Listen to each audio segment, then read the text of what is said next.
Hey y'all, we have so much drama going on in the WoW world between the tag team titles, all of the fines that are supposed to be given if Penelope Pink and Holly Swag interfere and bring weapons, and the picture of the WoW world title hanging in the balance alongside the Classmaster, Samantha Smart, and everybody who wants a chance. WoW has been going crazy. This is Steph and Kat Talk WoW. Yeah, yeah. Making her way to the mic. They start dimming the lights. You start feeling alright. From Birmingham, home of the Teddy Longs, and the room is stutters. More once you discover. For all of the lovers, Whitney Houston and Roman Reigns. For all of the lovers, and Mickey James and Marvin Gaye. For all of the lovers, and Sasha Banks, Janelle Monáe, Silk, Sonic, and Paige. Allow me to say, look, I just found a place, sweet escape. Every one of us, I was kinda late. I just made it off the struggle bus. Walking by the fate, cause I know it's right in front of us. Yo, I ain't with the hate, gotta focus on what's great.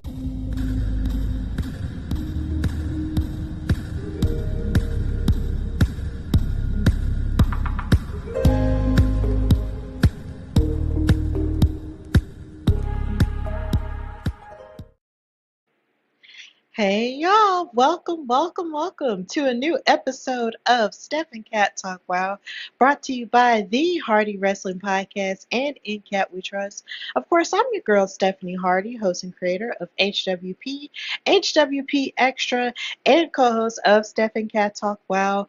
But sadly, my tag team partner Katrina is not with me for this double dose episode because life has been lifing and schedules have been scheduling, and it's just been really crazy. So for this time, it's just gonna be me. So hopefully, that is going to be enough as we get into everything that's been going on in the WoW world as my camera continues to shake. But either way, um, we are going to have to catch up and get into what's been going on in the world of WoW. So, of course, if you are watching live on any one of the platforms, thank you. And of course, you will be able to watch this episode a little bit later if you're not able to catch it. I know today was a really big weekend in terms of Night of Champions and everything that we just witnessed there. But of course, WoW Women of Wrestling is still going on and still going strong. And of course, we are here to bring you all the action and all the drama. So, the two episodes that we will be discussing are Deceitful Divas and Classes in Session, where there has been so much going on involving the tag team picture, the trios picture, the WoW World Championship picture, so many people throwing their hat in the ring, and just so many different things going on. So let's start with the first episode, Deceitful Divas, which aired on June the 15th and the 16th that weekend. This show started with Nigel Zane and David McClain introducing Santana Garrett, our favorite All-American girl, who had been riding high from the string of victories that she had, and her last big victory came from when she faced off against Reina Del Rey and came out with a victory and a chance at the WoW World Championship that she wanted so desperately to get. So Santana cuts a promo. All of the people in the WoW audience were booing the Classmaster and the Samantha Smart when she mentioned them. She basically, directed her words directly at them and said, "We all know how you are with your dirty tactics and your cheating, but let me remind you that I am a former WoW World Champion. So Classmaster, I am calling you out and I want a championship match." So Samantha Smart and the WoW World Champion Classmaster interrupted her by saying, "Oh, Santana, what kind of Marxist request is this? We have defeated you 3 times. Aren't you embarrassed to stand up there and beg for an equity boost against competitors that have earned their way to the top? You know what? I'm feeling nice today. You have never given up on trying not to lose to us, so we won't give up on trying to educate you.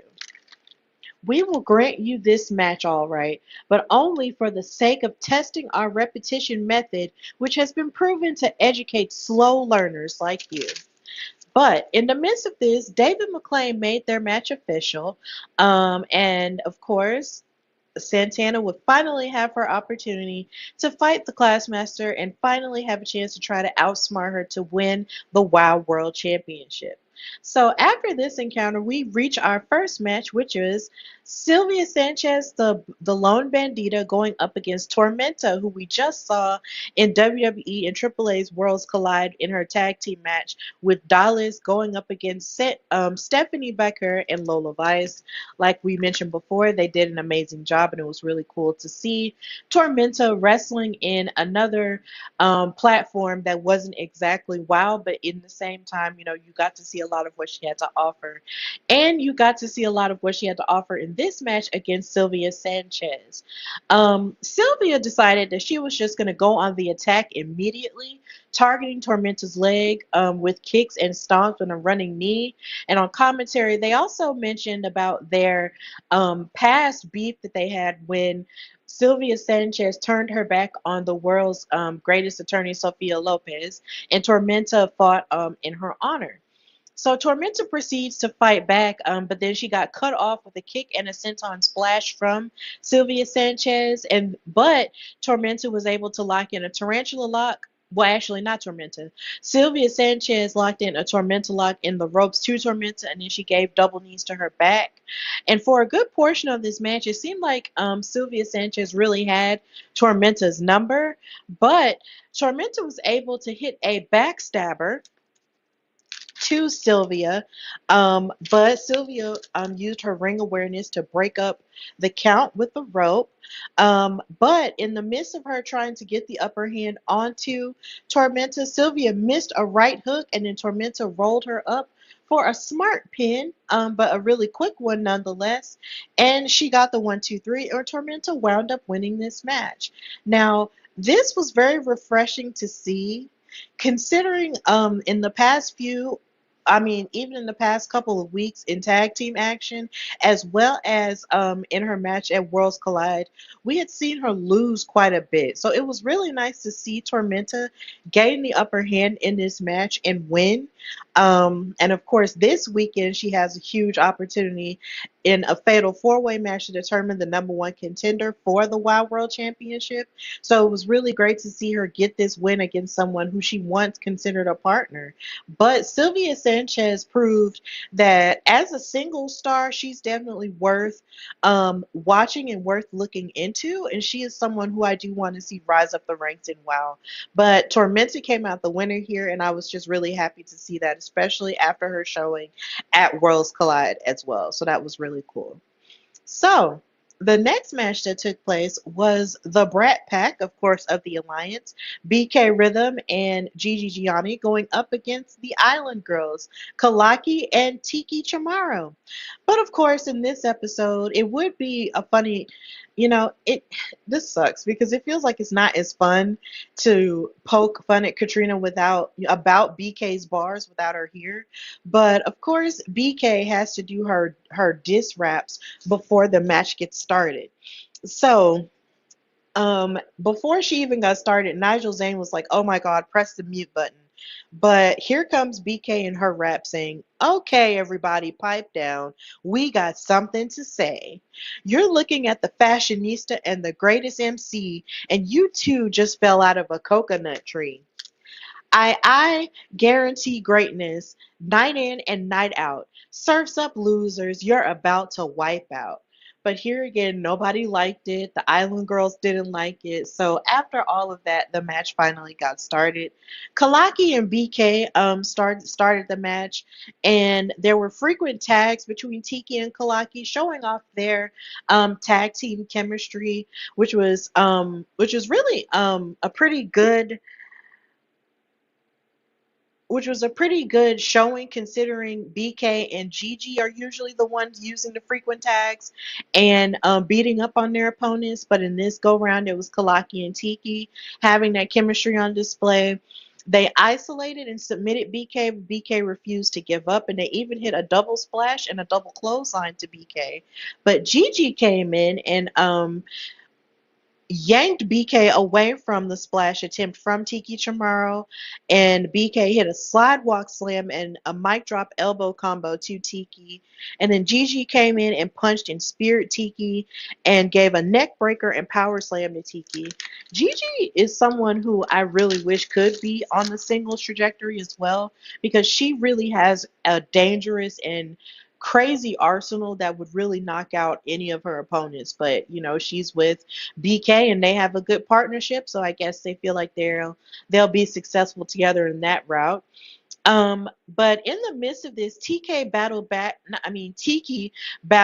with a headbutt to with headbutts and knees to Gigi, and then she tagged in Kalaki, and Kalaki came in hot and started dancing, but BK took full advantage of that distraction and proceeded to beat up on Kalaki and give her a short clothesline, which wound up having a 2 count. But as BK was distracting the referee, Gigi grabbed Kalaki's hair and dragged her off of the top rope and slammed her into the ring apron. And BK and Gigi hit their album cover as the fans chanted at them and called them cheaters, which is something that I'm noticing in the past couple of episodes. There's a lot of discontent with the cheating that a lot of the WoW superheroes feed into, and how just sick that the superstars are getting, and how sick the audience is getting of it. And I'm getting tired of it too. So it was really interesting to hear them chant cheaters, because you never really had heard that before in past WoW episodes. Then Gigi hit a double knee and fashion walk onto Kalaki with an elbow drop. Um, and as the match continued to go on, Tiki and Kalaki tried to get the upper hand with headbutts, but Gigi actually hit her back in style move, and then Tiki lifted Gigi, and then Gigi scratched Tiki's eyes and hit a code breaker in order to win the match. So the Brat Pack wound up winning here, um, using dirty tactics here again, and it bums you out because you see people like women like Tiki Chamorro and Kalaki the Island Girl, who's a veteran, trying their best to win these matches fair and square. But here again, if it wasn't for Gigi, grabbing and raking the eyes of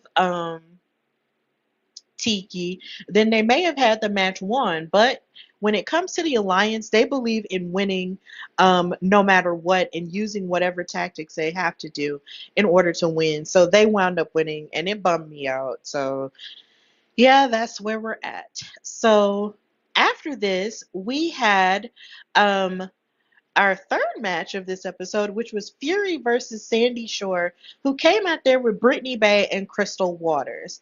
Now, we're seeing a little bit more of Spring Break 24/7 as a trios team, and I'm really glad to see that, because for a minute it was just Brittany Bay.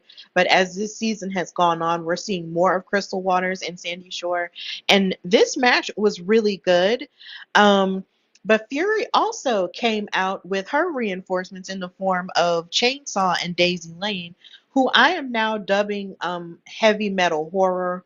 I feel like that's just a pretty good name for them, considering they're a very unexpected trios team when it comes to WoW. But in the midst of this, we saw a lot of grit that Sandy Shore has been developing over the course of this season since she's been back. Fury actually played imaginary beach volleyball before the match got started. They both locked up, and Sandy actually hit a series of pins to try to shake up Fury, even though she wound up jumping out of all of them and hitting a 2 count to them. Sandy also hit a rope assisted kick and a rope assisted roundhouse kick and a flipping pin, but Fury proceeded to fight back with a back fist Sandy, which knocked her out of the ring, and she kicked her in the back, and then locked in her headbangers ball and hit a knee to Sandy's chest, but Sandy still would not give up. Then Fury locked in a crossface submission to Sandy, but then Sandy would escape, and then Fury then hit a pop-up power bomb, to which Sandy even still kicked out of that. So Sandy showed a lot of grit and a lot of heart in this match. Fury then went for a suplex series, and then both ladies actually clotheslined each other.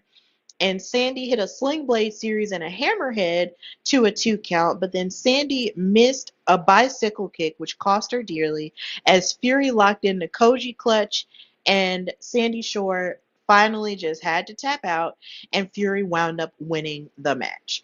So I was really excited about the performance of Sandy Shore throughout this entire match, even though it could be assumed that since we've seen Spring Break 24/7 not be as successful as other teams, that they wouldn't necessarily win all that much. But Sandy, like I said earlier, has been showing lots of grit and lots of growth since she's been gone, and she brought her A game to someone like Fury. But in the end, Fury wound up using her veteran knowledge and submissions in order to make her tap out, and Sandy wound up losing.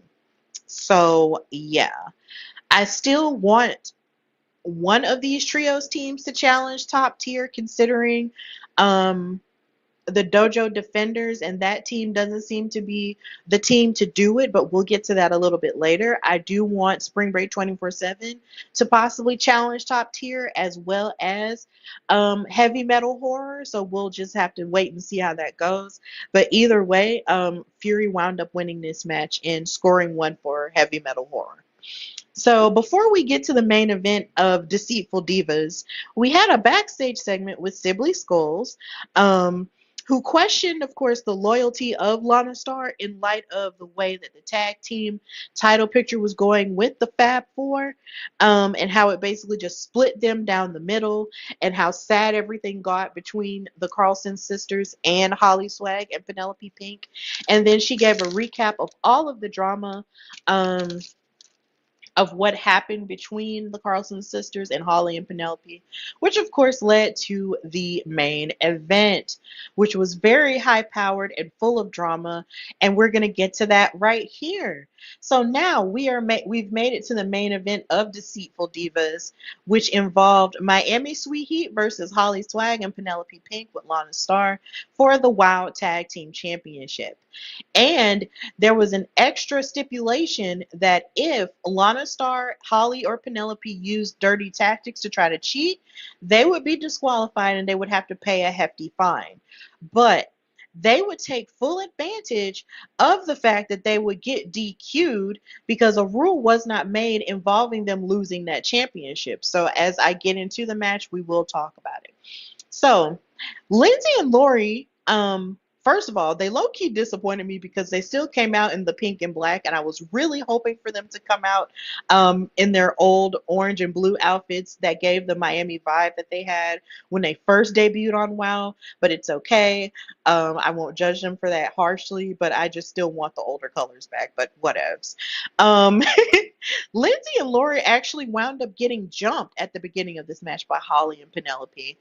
They threw their jackets at Holly and Penelope after they got jumped, and a fight ensued outside of the ring before they got back in, and Lana was just sitting back and laughing at all of it, which is just so telling about the type of person and the type of manager that she is. She was only looking to take advantage of what she could get out of these girls, as opposed to caring about the faction's health as a whole. And she was just laughing and getting her kicks out of all of it, and it was just so bad. The girls, Holly and Penelope, proceeded to ambush Lindsey and isolate her from her twin sister. Holly and Penelope then hit a double knee strike to Lindsey.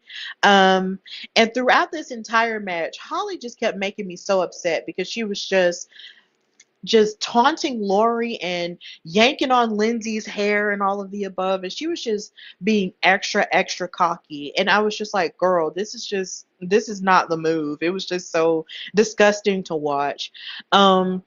And of course, in the midst of this, you could also argue that Holly and Penelope actually worked their chemistry out for a tag team that was reluctantly started with Penelope, because of course Penelope is all about herself, but these two have begun to work really well together in the midst of it, and I hate to admit it, but that's just the truth.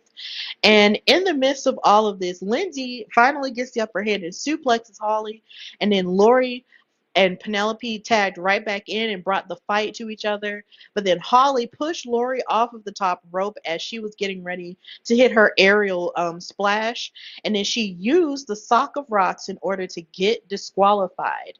So with them being disqualified, like I mentioned previously, they still had to pay that fine, but they were still the WoW Tag Team titles. I mean, the WoW Tag Team champions. And it upsets me because this is an oversight that I really feel like David could have nipped in the bud while he was trying to make them pay a hefty fine. It was almost like he cared more about the money side of it, and punishing them more than he cared about the fairness of the opportunity for Laurie and Lindsey. And now we still have Penelope and Holly not learning a lesson, and they are now still our tag team champions, even though they cheated. And this upset me real bad. So Miami Sweet Heat won by DQ, but like I said, the gold still remains with Penelope and Holly. And it's just so disgusting how much delight Holly is taking in breaking up their team and breaking up the family that they had created within the Fab Four. Because as much as you can argue that they were a dirty tactic faction, they were still very much a family. And the fact that she was willing to split them up all for the sake of starting a mess and maintaining her grip on the tag titles with Penelope, it just says a lot about her, and it says a lot about Lana, and it's just really gross. And I hate it so, so much. When it comes to Deceitful Divas, they definitely embody the word deceitful, and it is just the worst thing. You hate to see it, and I'm hoping that somehow or another Lindsey and Laurie can get another fair shot at those tag team titles, because nothing about that match was fair. It wasn't fair at all. So hopefully they'll get another opportunity at those tag titles, but in the end, Penelope and Holly still have a grip on them, and it just sucks, and you hate to see it. So that was the end of Deceitful Divas, and that was a pretty solid episode. So now we've moved to Classes in Session, where there was a lot of drama that ensued here. Of course, this episode aired on June 21st and the 22nd. This show started with Top Tier, our WoW Trios champions, coming out to cut a promo. And of course, Coach Campanelli did the majority of the talking because that's all she basically knows how to do, is be the leader. And she said, "Well, are you sick of us yet?" And I literally wrote in my notes, "I am and I is sick of y'all." I'm really sick of Top Tier. As much as I respect these ladies as a talented trio, I'm just really, really sick of them. It just seems like no matter how much strength comes their way, they always still wind up keeping those titles. And I'm just like, man, come on. I just get so tired of it. So she continues saying, "Good. Honestly, I'd be disappointed if you weren't, because I wouldn't be doing my job as a coach if you weren't sick of us. And you know why? Because that means we're pushing you. We're challenging you. We're in the stage of the growing pains. And you might ask yourself, what exactly are we being challenged to do? We're challenging you to reach this breakthrough, this realization that you're not actually sick of us. You admire us. You are inspired by us. You, in fact, want to be us. And we are your favorite tag team. And not only are we your favorite tag team, we're your favorite tag team's favorite tag team." And I was like, okay, so y'all are the Motor City Machine Guns. Okay. And honestly, that makes the most sense because we are the WoW Trios champions. We are the greatest team in all of professional wrestling. We are Top Tier. And of course, Crush screamed out, "Let's go!" And that was the end of that. So this led them into their first non-title match, against Brittany Bay, Roxy Fierce, and Chantilly Chella. And on commentary, Nigel mentioned that Top Tier have been the WoW Trios champs for 41 weeks, and I think that's a pretty stellar um, reign for championships that did not exist previously. So I think that's really cool, but at the same time, I just hate the way in which they feel like they have to maintain their hold on the titles. But of course, their opponents in this episode was Brittany Bay, from Spring Break 24/7, Roxy Fierce, and Chantilly Chella. This match started with Brittany and Crush. Um, I was very intrigued by the idea that she would team with them. Brittany Bay actually hit some quick pins and drop kicks to Crush, which kind of shook her up a bit. And then Crush actually locked in a submission onto Brittany Bay and bit her ear. And it was just so crazy. I'm just like, ma'am, why are you biting people's ears now? Like, that's a little bit nuts, ma'am. Then Britt tagged Chantilly, and then Crush tagged in Coach Campanelli. Um, and Britt and Chantilly Cella flipped Coach over and gave a double elbow to a 2 count. And then Chantilly hit an arm drag slash knee to Coach Campanelli's face. And then Coach knocked down Chantilly. And then Chantilly actually bridged out of the count, Matrix style. Like, I wish we had a picture of it. I'm not entirely sure if we do. But it was really impressive to watch Chantilly use her flexibility to sort of move out of the count as opposed to just popping out with her shoulder. Like, that was really cool. And that's not the last time in this episode we'll see someone do a Matrix like move. And then she hit a drop kick to Coach, and then Chantilly hit a crossbody from the second rope and onto Coach.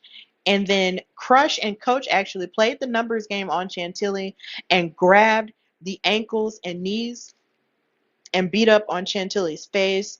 And then Coach actually hit a swinging net breaker to which Chantilly kicked out of. And as they used the frequent tag strategy, Top Tier proceeded to, of course, jump on and beat up on Chantilly. Gloria Glitter hit her stair stepper and surfboard stretch onto Chantilly, but Chantilly actually maneuvered out for a pin attempt. And then Gloria locked Chantilly's arms. Um, but Chantilly actually ran up the ropes to try to escape, and she wound up getting kicked for her efforts. But then Crush struck Chantilly and then hit the Ali slam and then knocked Roxy Fierce off of the apron and proceeded to go on an even greater attack to Chantilly. It was really hard to watch them beat up on Chantilly in this way and continue to isolate her. But of course, in the midst of this, once Chantilly got loose and tagged in Roxy, she went on a tear and then she blasted through all of Top Tier with a vertical suplex to Gloria, all these clotheslines to Gloria and Coach and everything. It was just really amazing to see. She is someone, and I told her this on social media today on Instagram, that I want to see go after the Wild World title at some point because Roxy is someone who I continuously enjoy watching. Now, I know at one point I did say I wanted to see her and her sister Foxy go after the tag titles, but if Roxy made a play for the Wild World title this year and actually won it, I would be so happy to see that because she is just so talented and she's fierce, no pun intended, and she just blasts through her opponents and she's just so powerful and it just continues to grow more and more each time. So I want to see her actually pop out and have a moment this year. But in the midst of all of this, all three women got in the match. And as they set up for like a super suplex, Coach wound up breaking it up with a brawl and then locked in a sharpshooter, as well as the other members of Top Tier locked in a sharpshooter onto Brittany and Chantilly, which made the team tap out. And Top Tier wound up winning this non-title match. So Top Tier is still out here dominating and hurting people like they're like the hurt syndicate. They hurt people. They hurt people. I'm sorry. That song just gets stuck in my head. But yeah, Top Tier is just they just take, I feel like the smartest part about Top Tier is the fact that they just take full advantage of those small pockets, of those small pockets of opportunity. They see them and then they latch onto them, and then once they latch onto it, that's when you have to watch out for them, like, because they are just really crafty. And I feel like we just need a team that can catch them at their weakest, even though I'm not entirely sure what their weaknesses even are at this point. We need a trios team that's going to catch them in their weaknesses and play on them so they can actually dethrone them. But I just don't know which trios team it's going to be. But yeah, Top Tier wound up getting the upper hand in this match and winning. So We move on to a backstage promo from Santana Garrett, who is going to be taking on the Classmaster for the Wild World title in this episode. And she stated, Samantha Smart, you think your IQ superior, but I think the crowd said it best when they said Samantha is not smart. And let's not forget, I am a former Wild World champion. And so tonight I'm going to show you exactly that, a champion. So after this, we move on to our next match, which was Scout Parker versus Kara Kai. Now, of course, we've only seen Kara Kai fight in singles action a few times because we're used to seeing her with the Dojo Defenders Terror Strike as well as her other team members like Xena Phoenix and others in the trios division. So to see her, fight in this match against a game opponent like Scout Parker was really refreshing, and I just really liked it. Scout Parker was being real rough in this match. Kara actually wrestled Scout Parker down in the first part of the match, but then Scout escaped and it locked in a triangle choke to Kara. Kara then, of course, matrixed and bridged out of the submission here. Here, another matrix move in this episode, and then she rolled Scout into multiple pin attempts, and then she tried to light her up with kicks, but then she missed double knees and hit the turnbuckles. And this is where we learned that Kara Kai is a country western fan, and so is Nigel Zane, and I'm wondering how did these people feel about Cowboy Carter, but that's another story for another day. Um, But in the midst of this, Scout attacked Kara's left leg with those knee strikes and proceeded to try to break her legs down because that's her strongest suit, which was very smart and very tactical on Scout Parker's part. She even locked in a figure four leg lock, and you can never go wrong with a figure four. A part of me was wondering, would she hit a figure eight? That would be really cool if she did. This is the figure four right here. It would be really cool. And of course, they made references to Ric Flair, but woo, there we go with that. But Kara wound up reversing the figure four onto Scout, and then once she broke free, she was able to hit a clothesline and then kick Scout down for a 2 count. But then Scout tried to lock in a cloverleaf submission, but wound up failing because Kara reversed it into a sitting pinning combination and wound up winning. So Kara Kai won another singles match against Scout Parker, who was just very game and just had a really good strategy to try to break Kara Kai down piece by piece. But Kara just has a fighting spirit and she just did not give up here. And I was just really happy to see this victory happen for her. So that was really cool. Um, so after that match, as I'm moving forward, we had the third match, which was Magnificent Miranda Mirage, someone who we hadn't seen in a minute, go up against Chainsaw with Daisy Lane. And I thought this was kind of interesting considering they used to team together for a short period of time. So I was wondering, what kind of went down with them to make them fight each other. This kind of came out of nowhere for me, but I was still okay with it because I was like, okay, at least we're getting to see M3 on our TV screens again. So in the midst of this, David also clocked something about the relationship between Chainsaw and Daisy Lane, formerly known as Pep Riley. So of course we know the story. If you've been watching WoW, there's been this story that's been going on with Pep Riley turning into Daisy Lane because Chainsaw had this doll that she was only allowed to play with when she was locked in her closet by her parents. So the doll, of course, resembles Daisy, and David clocked that he didn't understand whether Chainsaw's doll and Daisy Lane were morphing into each other and not knowing which one was which. And I thought that was a really good observation because it could be argued that Chainsaw could see Daisy Lane as her toy because she throws her around on top of opponents and they sort of play with each other with a doll and owner sort of relationship and not really like a sister sister bond or like a partner partner bond either. So either way, I was glad that David McClain clocked that.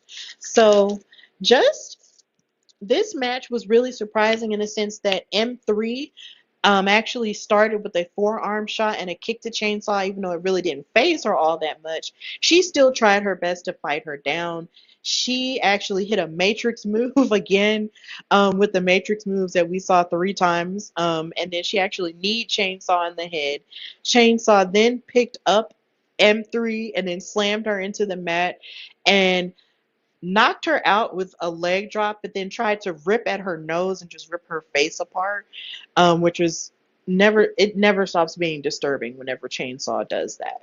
And then she threw M3's head into the turnbuckles and then scratched and hit M3's abs over and over again. And though M3 tried to kick Chainsaw down after she got tangled into the ropes and used her flexibility to do so, Chainsaw bit M3's leg and then chokeslammed her, and that was all she wrote. Chainsaw got the victory, and then after she got the victory, she tossed Daisy Lane, her doll, into a she tossed her with a graveyard smash into M3 just to add insult to injury. So yeah, these two are just causing hell on earth for their opponents. And though it's been a minute since we've seen M3 wrestle, I did like what she had to offer here. But when it comes to someone as imposing as Chainsaw, it's just really hard to get the upper hand onto someone like that because she's just always beating you down. She's always biting at you, playing those mind games. Like, she's just a very scary opponent. So I applaud M3's courage, but courage can only get you so far when you're facing off against someone as imposing as her. So big ups to Magnificent Miranda Mirage, but Chainsaw got the upper hand and won. So before we get to the main event, we did have a backstage segment with Sibley Skulls, who recapped the action of the Wild Tag Team Championship picture involving the Carlson twins, Miami Sweet Heat, and Penelope Pink and Holly Swag. And then, of course, and then it showed them backstage. It showed Laurie and Lindsey backstage trying to concoct a plan to get back into the tag team picture. And then Laurie, was believing, that the tag team titles represent something bigger than what Penelope and Holly are even prepared for themselves. But then Lindsey said, hey, now that you said that, I have an idea. So I'm wondering what this idea is. I'm very intrigued by it. I'm really excited to see what this idea is going to be in order for them to get the upper hand and possibly get their tag titles back and become the 5-time Wild Tag Team Champions. I'm really pumped about that.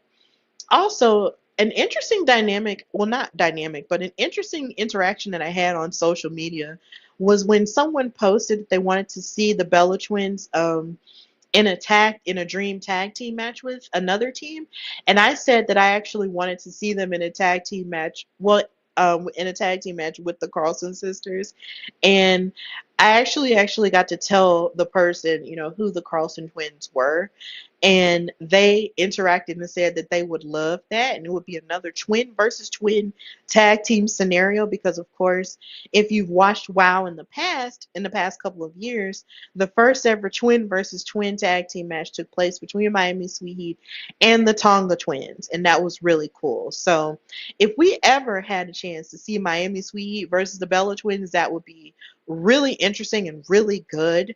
And you, of course, when it comes to wrestling, you can just never say never, right? So hopefully at some point we'll get that type of interaction or that type of match. Um, there's a part of me that will always hope that because Evolution is about to happen in 2 weeks, that as Evolution possibly continues to grow and become a PLE or something, that more WoW girls will be able to participate in something like that. But here again, who knows what could happen with that. So I can't wait to see what is coming with that. But of course, they announced that on this weekend's episode of WoW, if you're not able to catch it tonight, you can catch it tomorrow night. We have the Fatal 4-Way match to determine the new #1 contender for the WoW World Championship. And then we have Xena Phoenix versus Goldie Collins in singles competition. So let's look forward to that and just continue to support the episodes as they come out. You can also watch them on their YouTube channel, which is Wow Superheroes. They post them every Monday. And you can also watch them on Vice Television as well as their 24/7 Wow channel on Pluto TV. It's really cool if you want to look back at older episodes. So, this brings us to our main event, which is Santana Garrett versus the Class Master with Samantha Smart for the WoW World Championship. On our interview with Santana and David McLean, she mentioned how she wanted to outsmart the Classmaster and finally get her WoW World Championship back. And that she definitely tried her very best to do in this match. It was really good. It was probably one of the best women's matches of the year, in my opinion. Um, both of these women tried to shove each other for their lockup and have a test of strength. Classmaster actually hit a split in order to avoid a punch to the head from Santana, and Santana actually jumped to avoid a kick, and she also hit a split as well. There was a lot of athleticism on display in this match. It was really, really good. The Classmaster tried to outsmart Santana by actually trapping her in the apron as she hit a baseball slide kick and missed it. Um, Classmaster proceeded to beat up on Santana and slammed her onto the steel steps. It was very active. These women got real, real active in this match. The crowd was rooting for Santana the entire time. It was just a brawl of a match. These women tried their best to destroy each other. There was even a point where Jeff, the referee, caught Samantha Smart trying to cheat for the Classmaster using her yardstick. Santana actually had her eat defeat blocked by the Classmaster. These women definitely studied each other, and you could definitely tell from the way they were wrestling each other. But just when it looked like Santana had the Classmaster dead to rights after her rise and shine and having her submission locked in onto her, it wounds up getting broken up by Paola the Colombian goat Mayfield. She beats up on Santana, which caused a disqualification, which means that the Classmaster is still our Wild World Champion. And let me just be absolutely honest here. This irritated the crap out of me. To watch Paola attack Santana because Paola, or as Abilene likes to call her, Paola, has an opportunity to become the number one contender this weekend. So if you have the chance to qualify to face off against whoever is going to win this match, why would you attack Santana? Are you doing that to prove a point? Are you doing that to show whatever dominance you think you have? Like, what was the point of doing all of this when you have a number one contendership match? This made me so upset. And then what makes me even more upset about it is the fact that were you trying to keep Santana from winning the title only for you to win the contendership match and then having to face the Classmaster who is you could argue is an even more imposing opponent than Santana? This didn't make any sense to me. Nothing about this made sense, and it irritated me. And I'm hoping that somewhere down the line that Santana gets her lick back because this was absolutely unnecessary and uncalled for. And I hate that such a good match got ruined by interference that didn't even have to happen. It was just really frustrating. And I know I might sound really harsh, but this didn't even have to happen this way. But here we are in the today of things. The Classmaster is still the Wild World Champion, and Santana probably is more than likely frustrated because she now has to fight her way back up the ladder because this number one contendership match doesn't have herself in it. It's got Princess Aussie, Tormenta, Paola, and Genesis in it. It was just really frustrating. I hated that she lost her opportunity in that way But that's where we're at, ladies and gentlemen, in the world of WoW. So that brings us to the end of this episode. I'm so happy that we were able to catch up with everything. And of course, if you missed this episode and wasn't able to watch it live, you can watch it on my YouTube channel, which is The Hardy Wrestling Podcast, and you will be able to watch it on Kat's YouTube channel, which is In Cat We Trust, pretty soon, once everything is uploaded correctly. And of course, know that you can find and follow me, your girl Stephanie Hardy, on Instagram and Twitter at Queen Steph Hardy. Find my show, The Hardy Wrestling Podcast, everywhere you get your audio podcasts: Apple Podcasts, Spotify, iHeartRadio, and Amazon Music, and all the places you listen to podcasts. Subscribe to the YouTube channel. We're trying to get those subscribers up to 500. So please, please, please work hard and let's share the clips as you see them and all of the above. Follow me on TikTok at Stephanie_Hardy, and just continue to support me and read my articles on Daily DDT. I do have a new episode of HWP Extra that I'm very proud to have done on WWE's Evolution pay-per-view that happened in 2018, celebrating the fact that we are getting this all women's pay-per-view again. So please go listen to or watch the episode if you already haven't. And also support Katrina at InCat We Trust with everything she has going on as well. And hopefully we'll be back to normal this coming week. I know it's a holiday week, but either way, hopefully we'll be back to normal and back with the original lineup and back to talk about all things WoW superheroes. Continue to support women's wrestling as a whole over all promotions, and also support your local indies as well, because those are the people who might be on TV one day. So, just continue to support them where they are in their journeys, and you never know where they might pop up. So, of course, this has been Steph and Cat Talk Wow, brought to you by the Hardy Wrestling Podcast and In Cat We Trust. And until next time, have a great weekend. Ooh, excuse me. Sorry, y'all. Bye, y'all. I did not mean to hear y'all, for y'all to hear me do that, but bye.